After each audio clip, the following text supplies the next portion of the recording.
अब्दुल सत्तार यांच्या हस्ते आज ध्वजारोहण संपन्न झाले आणि ध्वजारोहणानंतर आपल्यासोबत पालकमंत्री अब्दुलजी सत्तार आहेत। महाराष्ट्रातील जनतेला आजच्या शुभेच्छा कशा आहेत? नाही, महाराष्ट्राच्या जनतेला मराठवाडा मुक्ती संग्रामाच्या मी मनापासून सन्माननीय मुख्यमंत्री एकनाथ शिंदे साहेबाच्या वतीनेही आणि मी या राज्याचा मंत्री म्हणून हिंगोलीचा पालकमंत्री म्हणून त्यांना मनापासून शुभेच्छा देतोय। पण शुभेच्छासोबत त्यांना आज जी मी परिस्थिती पाहिली, जे आढावा घेतला जिल्हाधिकारी कार्यालयातून, कृषी विभागातून, का जे काही शेतकऱ्यांचे झालेली अतिवृष्टीमुळे झालेलं नुकसान त्याचे पंचनामे मला वाटतं की राज्यामध्ये आपल्या हिंगोली जिल्ह्याच्या जी काही अतिवृष्टी झाल्यानंतर अधिकाऱ्यांनी कर्मचाऱ्यांनी जे पंचनामे केले त्यांचं मी मनापासून अभिनंदन करेल। आम्ही त्यांना एकच बोललो की एकही नुकसान झालेला शेतकरी त्या पंचनाम्यापासून सुटू नये, त्याला नुकसान भरपाई शासनाची मिळावी असं नियोजन आपण केल्यानं मी जिल्हाधिकारी आणि जिल्हा कृषी अधिकाऱ्यांना तसे आदेश दिले। लोकसभा निवडणुकीत सर्वात कमी स्ट्राईक रेट असलेली राष्ट्रवादी काँग्रेस सावध झालेली आहे। त्यांनी उद्या त्यांच्या सर्व नेत्यांची बैठक बोलवली आहे। नाही, आता प्रत्येक पक्ष सावध झालेला आहे। भारतीय जनता पार्टीचे जे काही त्यांची जी नीती आहे, जे काही काम करण्याची कार्यपद्धत आहे, त्यांच्या कार्यकर्त्याला नेत्याला त्यांनीही आदेश दिलेला आहे, एकनाथ शिंदे साहेबांनी आम्हाला दिलेला आहे आणि अजितदादांनी जी आहे राष्ट्रवादी जी आहे त्याला सक्षम करण्यासाठी त्याला निवडणुकीच्या भागामध्ये पुढच्या भविष्यामध्ये येणाऱ्या अडचणी, प्रत्येकाला वेगवेगळ्या अडचणी येतात, त्या अडचणीतून योग्य तो मार्ग काढून पुन्हा या महायुतीची सत्ता कशी येईल याबद्दल तिन्ही नेते आपल्या जे काही नियोजन करू लागले त्याचा फायदा मला वाटतं का महाराष्ट्रामध्ये येणाऱ्या निवडणुकीमध्ये महायुती निश्चित विजयी होईल। पंढरपुरात धनगर आरक्षणाच्या बैठकीमध्ये विष पिण्याचा प्रयत्न केला। उपस्थळी चौगुलेकडून विष प्राशन केलं, त्यांच्यावरती उपचार सुरू आहेत। आता माझी सर्व प्रत्येक समाजाच्या नेत्यांना विनंती राहील का सर्वांनी आपली ही जे काम आहे, जे सरकार आहे, सरकार ज्या पद्धतीने काम करू लागलं त्यांना काम करण्याची संधी दिल्यानंतर कोर्ट आहे, कोर्टामधले अनेक तुम्ही पिटिशनर पाहिले असन, कोर्टाचे निर्णय पाहिले असन, यामुळे थोड्या अडचणी आहे, परंतु धनगर समाजाला वाऱ्यावर सोडणार नाही, त्यांना मदत करण्याची भूमिका ही महाराष्ट्राचे मुख्यमंत्री एकनाथ शिंदे आणि देवेंद्रजी अजितदादा तिघांची आहे। आणि निश्चित मी तुम्हाला गॅरंटीने सांगतो का धनगर बांधवांना न्याय देण्यासाठी कुठेही ते कमी पडणार नाही। साहेब, एक शेवटचं, मला राजकीय स्टेटमेंट करायचं नाही, आमच्या मागण्या मान्य झाल्या सरकारला गुडघ्यावर टेकल्याशिवाय राहणार नाही, मला आणि माझ्या समाजाला राजकारणात जायचं नाही असं मनोज जरांगे पाटील म्हणतात। नाही, मनोज जरांगे पाटील साहेबाची जी भावना आहे, त्यांच्या समाजाला न्याय मिळाला पाहिजे, त्यांना रिझर्वेशन मिळाला पाहिजे, त्यांची भावनेचा आदर करून मुख्यमंत्री महोदय अंतिम याच्याशी चर्चा करतील आणि याच्यावर योग्य तो मला असं वाटतं का काही दिवसामध्येच तसा निर्णय घेतील।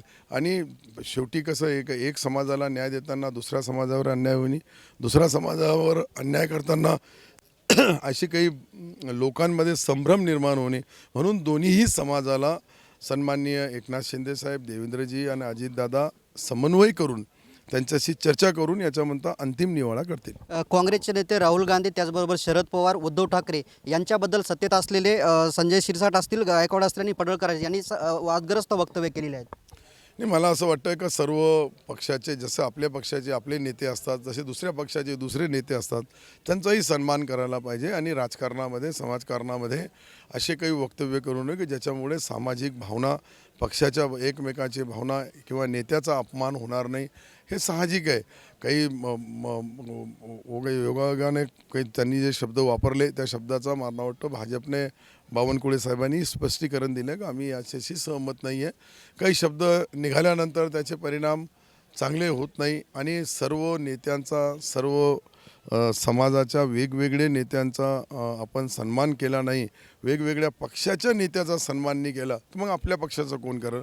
मला वाटतं की सर्व पक्षाच्या नेत्याचा, सर्व आमच्यासारख्या कार्यकर्त्यांनी त्याचा सन्मान करा। एक शेवट, राज्यात गृहमंत्री नेमलेले नाहीत असं आदित्य ठाकरे म्हणाले। वामन म्हात्रेंना अजून अटक झाली नाही, त्याच्यावर त्यांनी हे वक्तव्य केलं।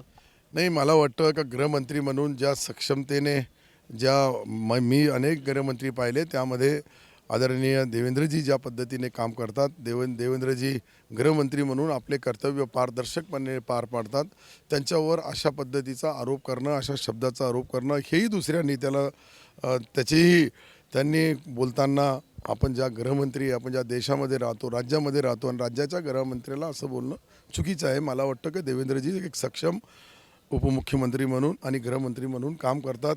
न्याय देताना कुठेही अन्याय होणार नाही याची दक्षता घेतात. नुकतंच हिंगोली जिल्ह्यामध्ये अतिवृष्टी झालेली, त्या अतिवृष्टी संदर्भात आपण भर पावसामध्ये पाहणी केली होती. अनेक ठिकाणी पुलावरले कठडे वाहून गेले, त्याच्यावर शेतीचं प्रचंड नुकसान आहे. ह्या सगळ्यांचं नुकसान भरपाई सरकार कसं देणार आहे आणि निकष काय राहतील, पीक विम्याचे निकष काय राहतील, जिल्हाधिकाऱ्यांना आपण काय आदेश दिलेत? नाही, सन्माननीय जिल्हाधिकारी महोदयांना आम्ही जे आदेश दिले का जे काही फ्लड डॅमेजमध्ये जी परिस्थिती निर्माण झाली असेल, काही ठिकाणी जिल्हा परिषदचे पूल आहे, रोड आहे, रस्ते आहे, काही ठिकाणी सार्वजनिक बांध आहे, काही ठिकाणी मुख्यमंत्री सडक योजना आहे, काही ठिकाणी पंतप्रधान सडक योजना आहे, अनेक योजना नुकसानाचे वेगवेगळे प्रकार आहे. त्या वेगवेगळ्या प्रकारच्या वेगवेगळ्या पद्धतीने त्याचे पंचनामे होईल. शासनाने याच्यासाठी मदत पुनर्वसन हा कायदा आहे आणि मदत पुनर्वसन कायद्याच्या वतीने त्यांना पूर्ण नुकसान भरपाई देण्यात येईल आणि वेगवेगळ्या नुकसानाचा अंतिम आज आपण शेतकऱ्याचा अंतिम केलेला आहे आणि अजून ते बाकीचे काही ठळक त्याच्यामधले घरं जे पडले, गुरंढोरं जे वाहून गेले किंवा मृत्युमुखी पडले यांचे आकडे सर्व आले. ह्या नुकसानीचे बी आकडे तात्काळ येईल, कारण की ते काही जाणार नाही. रस्ता खराब आहे तो आज नाही उद्या बी पाहायला दिसणार आहे, पूल वाहून गेलेला आहे तोही दिसणार आहे. परंतु मला वाटतं का फ्लड डॅमेजमध्ये ज्या पद्धतीने आज नुकसान झालेली आहे ह्या नुकसानीच्या तंतोतंत पंचनामे करून वेगवेगळ्या विभागाकडून जिल्हाधिकारी मागवतील आणि तात्काळ शासनाकडे देतील आणि शासन त्यांना नुकसान भरपाई देईल. विधानसभेच्या तोंडावरती तुमच्या सिल्लोडमध्ये एकीकडं दानवे आणि तुमच्यामध्ये जे आहे ते वाद सुरू आहे, थिलंगी पडलेली आहे. याचा फटका काय विधानसभेत तुम्हाला बसू शकतो? मला बसत नाही ना कोणाला बसत नाही.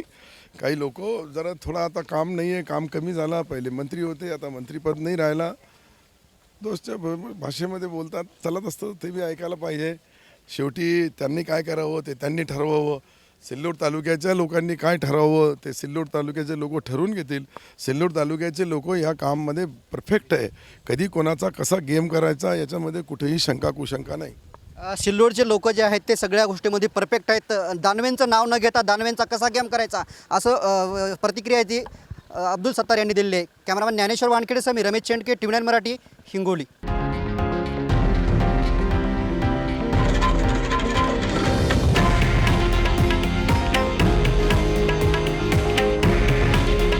हे आहे देशातील नंबर 1 न्यूज नेटवर्क आणि आपण पाहत आहात TV9 मराठी. काळजी तुमची, हित महाराष्ट्राचं.